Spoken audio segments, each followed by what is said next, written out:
కీర్తనలు 23, 33 నుంచి 38 వరకు చదువుతుంది. లూకాసు వార్త 23 అధ్యాయము 33 నుంచి 38 వరకు చదువుతుంది. వారు కపాలమనబడిన స్థలములకు వచ్చినప్పుడు అక్కడ కుడివైపున ఒకనిని ఎడమ వైపున ఒకనిని ఆ నేరస్తులను ఆయనతో కూడా సిలువ వేసిరి. యేసు, తండ్రి, వీరేమి చేయుచున్నారో వీరెరుగరు గనుక వీరిని క్షమించుమని చెప్పాను. వారు ఆయన వస్త్రములు పంచుకొనుటకై చీళ్లు వేసి ప్రజలు నిలవబడి చూచుచుండిరి. అధికారులు, వీడు ఇతరులను రక్షించెను, వీడు దేవుడేర్పరచుకొనున్న క్రీస్తు అయిన ఎడల తన్ను తాను రక్షించుకొనునని అపహసించిరి. అంతటా సైనికులు ఆయన యుద్ధకు వచ్చి ఆయనకు చిరకనిచ్చి, నీవు యూదుల రాజు అయితే నిన్ను నీవు రక్షించుకోమని ఆయనను అపహసించిరి. ఇతడు యూదుల రాజు అని పై విలాసమను కూడా ఆయనకు పైగా వ్రాయబడెను. ఇంతటితో మొదటి మాట. క్రీస్తు నామమున అందరికీ శుభ శుక్రవారపు శుభాకాంక్షలు. అయితే క్రీస్తు శ్రమల గురించి నేను కొత్తగా చెప్పేది అనేది, ఇప్పటివరకు బ్రదర్ ప్రశాంత్ గారు అట్లాగే ఏ పాప మెరుగని యువ పావనమూర్తి అనే పాటలో ఆ పాట రచయిత ఎంతో అద్భుతంగా క్రీస్తు శ్రమల గురించి రాయడం జరిగింది.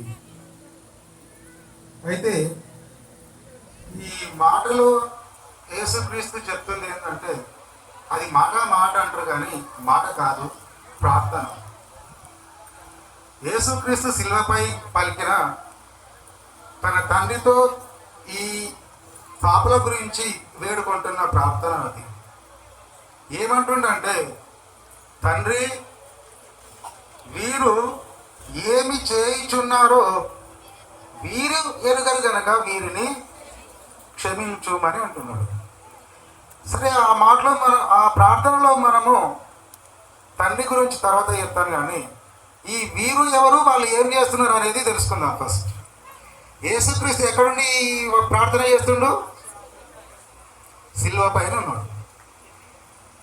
సిలువ పైన మరి కొద్ది క్షణాల్లో చనిపోయే స్థితిలో ఉండి ప్రార్థన చేస్తుంది. అయితే అసలు యేసుక్రీస్తు ఏం చేయాలో అప్పటి వరకు ఏం చేసిండు? ఆయన బోధిస్తూ, స్వస్థపరుస్తూ, అద్భుతాలు చేస్తూ ప్రజల్లో ఉండే వ్యక్తి ఈరోజు ఎక్కడున్నాడు అంటే శిలువ పైన ఉన్నాడు. శిలువ పైన ఎవరు ఉండాలా? ఇది అంటే మార్క్స్ వార్త 11వ అధ్యాయం 15వ వచనాల్లో చూస్తే ఎవరు చదవనవసరం లేదు, నేను చెప్తా, మీరు వినండి కావాలి. ఎందుకంటే టైం ఎక్కువ ఉండదు. మరి అయ్యగారు 15 నిమిషాలు అన్నాడు. 15 నిమిషాలు అంటే నేను అంతకంటే తొందరగానే ముగించాలని చూస్తాను. మీరు ఎవరు కష్టపడి బైబిల్ చదవనవసరం లేదు.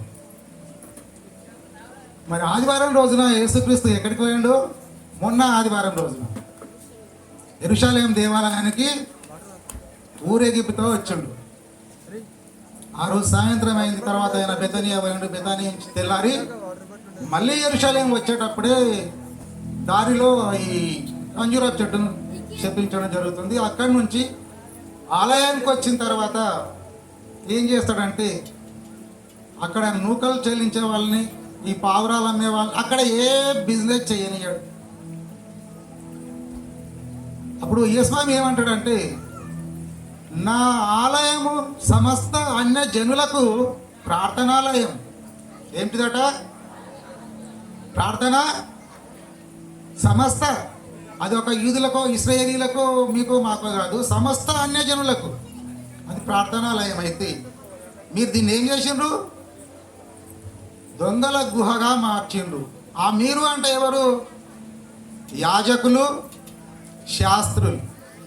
దేవాలయ నిర్వహణ అంతా ఇట వీళ్ళ ఇద్దరు చేతులనే ఉండేది. ఈ ప్రధాన యాజకులు, శాస్త్రులు, వీళ్ళు ఈ ఆలయ నిర్వహణ అంతా నిర్వహించే వాళ్ళు. ఏమవుతుందంటే అక్కడ ఆలయంలో చెల్లించే డబ్బులు కానీ, కానుకలు కానీ, ఇప్పుడు ఈ పావురాల మీద, అక్కడ ఉన్న దుకాణాల మీద పన్ను తీసుకోవడం, వాళ్ళకు ఆదాయం వచ్చేది. యేసుక్రీస్తు ఎప్పుడైతే అద్భుతాలు చేస్తూ బోధనలు చేస్తున్నాడో జనము ఆలయానికి రావడము ఏమైంది? తగ్గిపోయింది. ఇప్పుడు ఆలయంలో కానుకలు పడాలంటే ఎవరు ఉండాలా? జనం ఉంటేనే కదా కానుకలు వచ్చేది. జనం లేకపోతే కానుకలు వస్తాయా? రావు. అప్పుడు ఈ యేసుక్రీస్తు వీరిని బెదిరించి అవన్నీ బంద్ చేసేసరికి అక్కడ ఏమైంది వాళ్ళకంటే, ఈయనని చంపేస్తే కానీ మనకు ఆలయానికి జనం రారు, జనం రాకపోతే మనకు లాభము లేదు. కాబట్టి ఏం చేయాలి? యేసుక్రీస్తును చంపేయాలి. ఈ ప్రధాన యాజకులు, ఈ శాస్త్రులు వీళ్ళంతా కలిసి ఒక పన్నాగం చేసి అప్పుడే చంపేయాలన్నంత కోపం వాళ్ళకి. కానీ అక్కడ జనమంతా యేసుక్రీస్తు యొక్క బోధనలు వింటున్నారు కాబట్టి ఇప్పుడు ఇక్కడ చేస్తే జనం తిరుగుబాటు చేస్తుంది, తిరగబడుతుంది. కాబట్టి మనం ఇప్పుడు ఏమన్నా తర్వాత ఏం చేస్తారంటే, యేసు శిష్యుల్లో ఒకడైన యూదాను వాళ్ళ వైపు తిప్పుకొని ఆ యూదా ఇస్కరియోతుకు 30 వెండి నాణ్యాలు ఇచ్చి, యేసుక్రీస్తు ఒంటరిగా ఎక్కడ దొరుకుతాడో ఈ యూదా చెప్తే, ఆ రాత్రి బేస్తవారం రాత్రి గెత్సేమనే తోటలో అర్ధరాత్రి యేసుక్రీస్తును బంధించడం జరుగుతుంది. అక్కడి నుంచి ఆయనను కొడుతూ దూషిస్తూ అన్నా దగ్గరికి, అన్నా నుంచి కయపా దగ్గరికి, కయపా నుంచి పిలాతు దగ్గరికి తీసుకొస్తారు. అయితే వాళ్ళే చంపాలని వాళ్ళకు ఉన్నప్పటికీ వాళ్ళు చంపకుండా ప్రభుత్వం చేత చంపించాలన్నది ఈ ప్రధాన యాజకులు, శాస్త్రుల యొక్క ఉపాయం. ఈ పిలాతు దగ్గరకు వచ్చిన తర్వాత పిలాతు ఏమంటాడంటే, ఈయన యందు నాకు ఏ దోషం కనిపిస్తలేదు, మరి ఈయన గలిలీయుడు కాబట్టి ఈయనను హెరోద్ రాజు దగ్గరికి తీసుకెళ్ళండి అని. అప్పుడు వాళ్ళు ఆయనను హెరోద్ దగ్గరికి తీసుకపోతే, ఆయన కూడా ఈయన యందు నాకు ఏ దోషం కనిపిస్తలేదు, కానీ ఏమంటాడు హెరోదు? శిక్షిస్తాడా? శిక్షించాడు. వాస్తవమే. కానీ ఏమంటాడంటే, ఈయన పిచ్చోడు, నేరస్తుడు కాదు, పిచ్చోడు, తీసుకోకుండా అని అవమానిస్తాడు. అక్కడి నుంచి మళ్ళీ ఆయన్ను వీళ్ళు పిలాతు దగ్గరకు వస్తాడు. పిలాతు ఎవరంటే అప్పుడు వాళ్ళని పాలిస్తున్నది రోమా ప్రభుత్వం పాలిస్తుంది. ఈ పిలాతు గవర్నర్గా ఉన్నాడు, హేరోదు రాజుగా ఉన్నాడు. గవర్నర్ దగ్గరికి తీసుకొచ్చింది ఈయన. మళ్ళీ ఈ గవర్నర్ ఏం చేయాలంటే ఆయనకు శిల్వ శిక్ష వేసి చంపేయాలి అన్నది ఈ యూదా ప్రజలు, యాజకులు, శాస్త్రులు, యూదా ప్రజలు అందరూ చేస్తున్న ఒక పన్నాగం. అయితే పిలాతు ఏమంటాడు, ఈయన యందు నాకు ఏ దోషము కనిపిస్తలేదు, మరి నేను శిక్షించలేను. ఈయన ఏం చేయాలా? ఇప్పుడు పస్కా పండుగ వస్తున్నది, బరాబాను విడుదల చేయాలా, ఈయనను విడుదల చేయాలా అంటే ఈయన అవసరం లేదు, మాకు బరాబాను విడుదల చేయమని అంటాడు. బరాబా ఎవరంటే శిక్ష పడిన ఒక ఖైదీ. ఆయన బైబిల్లో చూస్తే ప్రధానమైన ఖైదీగా చూస్తాం మనం.